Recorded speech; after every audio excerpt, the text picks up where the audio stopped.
శ్రీమాత్రే నమః. శ్రీ లలితా సహస్రనామంలోని 966 నామము లీలా వినోదిని.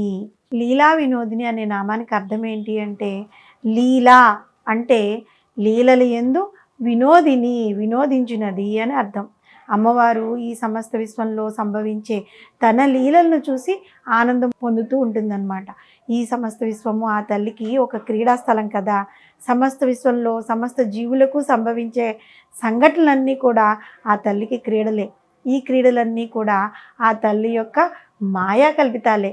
కాబట్టి వాటిని చూసి ఆనందిస్తూ ఉంటుంది ఆ తల్లి. లలితా సహస్రనామంలో ఈ జగత్తులో జరిగే ప్రాపంచిక క్రీడయే లీల.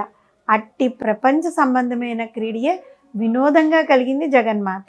లీలా అనే పదానికి లక్ష్మి అనే అర్థం కూడా ఉంది. దేవి పురాణం ఏమని వివరించింది అంటే, లక్ష్మి లాలన వలన లీల అవుతూ ఉంది అని.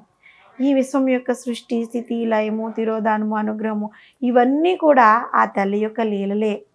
అంతలోనే ఈ విశ్వాన్ని సృష్టిస్తుంది, మళ్ళీ అంతలోనే ఈ విశ్వాన్ని ప్రళయకాలం వచ్చి మొత్తాన్ని తనలో లీనం చేసుకుంటుంది. ఆ తల్లి కన్ను తెరిస్తే సృష్టి, కన్ను మూస్తే ప్రళయం. ఇదే ఆ తల్లి యొక్క లీల. జగన్మాత దృష్టిలో బాలురైనా సరే, జ్ఞానులైన తత్వవేత్తలైనా సమానమే. చిన్నవాళ్ళు ఉంటారు, చిన్నపిల్లలు, వాళ్ళు భగవంతుని పూజిస్తారు. వాళ్ళకి ఏ కోరికలు ఉండవు, ఏ కోరికలు లేకుండా పూజిస్తారు. వారికి అసలు ఆ కామ్య ప్రసక్తి అన్నదే ఉండదు. వారు పళ్ళు, పూలు ఎంత శ్రద్ధగా భగవంతునికి సమర్పిస్తూ ఆనందాన్ని పొందుతారు కదా. ఆ విధమైన వారి బాల్యలీలను ఒక వినోదంగా చూసి ఆనందించేదే బాలాలీలా వినోదిని అన్నమాట. అదేవిధంగా నిష్కామ కర్మోపాసకులైన జ్ఞానులు, తత్వవేత్తలు ఫలాపేక్ష లేకుండా ఆ తల్లిని ఆరాధిస్తారు. అటువంటి వారి ఆరాధనను చూసి పరమానంద పడిపోతుంది లీలా వినోదిని అయిన ఆ జగన్మాత. ఈ సమస్త విశ్వంలో జరిగేవన్నీ మనకు అనేక రకాలుగా కనిపించినా కూడా అవన్నీ ఆ తల్లికి లీలా వినోదాలే. లీలా మానుష విగ్రహుడైన శ్రీకృష్ణ భగవానుడు తన బాల్యకాలంలో ఎన్నో లీలను ప్రదర్శించాడు కదా. గోవర్ధన పర్వతాన్ని తన చిటికిన వేలుపైన ఎత్తి గోవులను, జనులను రక్షించాడు. అదేవిధంగా కాళీయుని పడగలపై నాట్యమాడి కాళీయునికి గర్వభంగం చేశాడు కదా.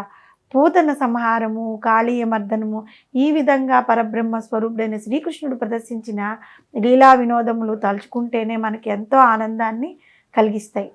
మనము ఒకటి కావాలి అనుకునేది జరగలేదనుకోండి, మనకి వెంటనే బాధ. అది కనుక జరిగిందనుకోండి సంతోషము.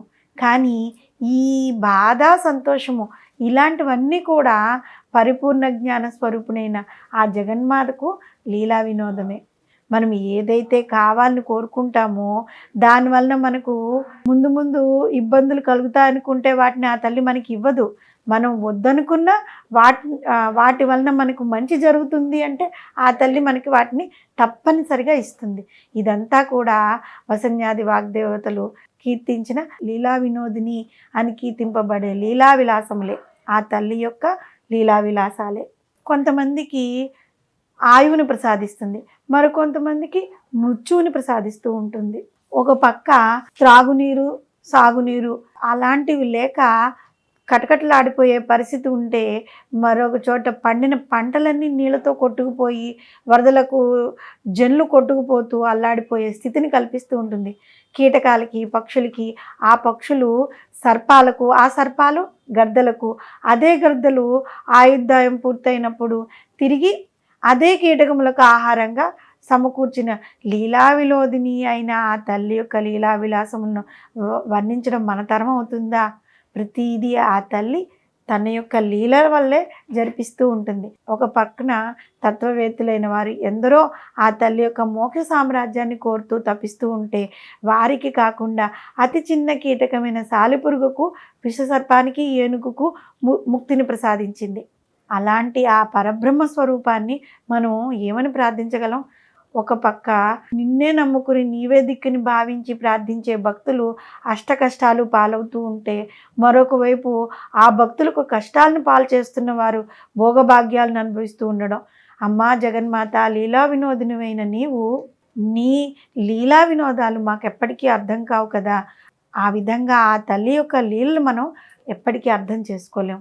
అమ్మ కన్ను తెరిస్తే సృష్టి, కన్ను మూస్తే కల్పాంత ప్రళయం.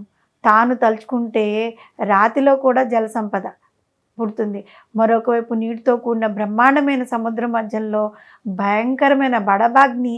ఈ విధంగా ఆ తల్లి లీలా విలాసములను 1000 నాలుకలు కలిగిన ఆదిశేషుడైన వర్ణించలేని ఆ జగన్మాతను మనము లీలా వినోదిని అనే నామంతో స్మరిస్తున్నట్లయితే, ఈ నామంలో మనం చెప్పుకున్నట్లు ఒకటి మనం గ్రహించాలి, ఏది జరిగినా మన మంచికే అని మనము నియమబద్ధంగా ధర్మబద్ధంగా మన జీవితాన్ని గడిపినంత కాలము ఆ తల్లి మనకి తోడుగా ఉండి మంచి దారిలో మనల్ని నడిపిస్తుంది. ఆ తల్లి మననెప్పుడు ఏ కష్టం రాకుండా తన అరిచేతుల్లో చంటి పిల్లాన్ని పెట్టుకున్న తల్లిలాగా మనల్ని కాపాడుతూ ఉంటుంది. శ్రీమాత్రే నమః.